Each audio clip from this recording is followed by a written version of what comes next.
He oinks, he lives to eat, and he's got a big wet snout that he loves to give kisses with. Meet Rex, who might just be the friendliest pig in the city. He's a lot friendlier than some pigs that I've known. Like even my sister has his brother, and even his brother's not the same. He's always loved the attention that much more, and he's a little ladies' man, as you can tell. He's really smart. He has loved people and music and being around big groups.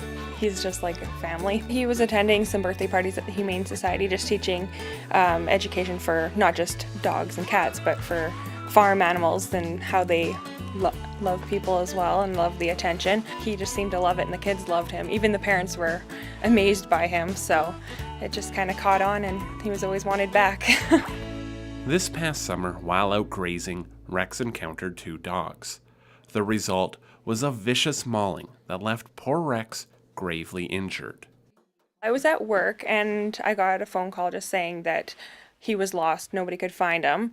And then so I went home to look for him, and my neighbor actually had him. He was across the road and down the bank, and he was sitting with them, and he was through a lot of thick bush. So when I found him, I didn't think he was even alive. And then he started moving a little bit, and first instinct obviously was to get him to the vet as soon as possible.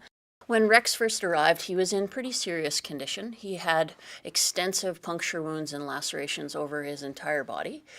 He also had lost a lot of blood, so he definitely was in a shock state as well. So anytime that you're presented with an animal in that condition, you are concerned about the survival rate of the animal.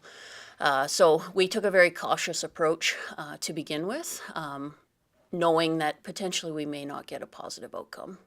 The early days of Rex's recovering were agonizing for his owner Dana, but it was Rex who managed to tell her that everything was going to be okay. Yeah, well, it was the first time he actually had walked since the accident, and he was in his wheelchair. He actually got out of it himself and kind of hobbled towards me, and he jumped onto my lap, so that was pretty special and made us really wanting to keep fighting for him.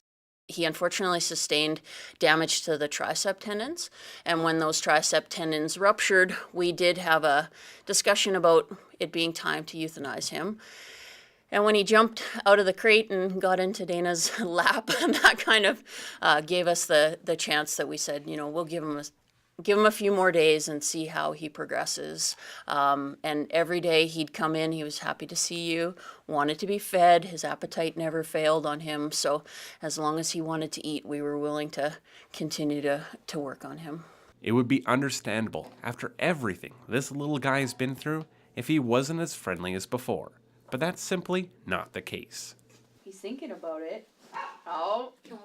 Oh. That is the slowest spin.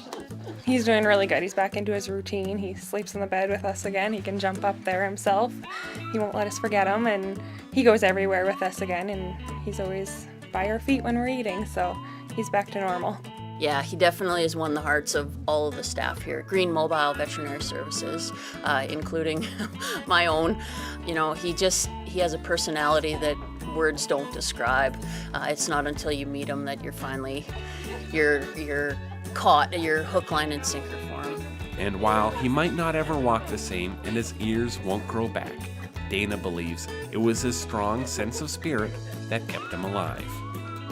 I think that's what saved him. He has a very happy, positive personality. This doesn't seem to have slowed him down at all. He doesn't want help with anything. Whatever he used to do, he continues to do. Like, he doesn't let his bad legs stop him at all. He is a fighter. Every time that I see him, I'm amazed at the willpower that animals have to survive. Because that's what it boils down to. It was all Rex and the size of his heart that got him through that. I'm just overwhelmed and very happy and thankful, and it doesn't seem real, so.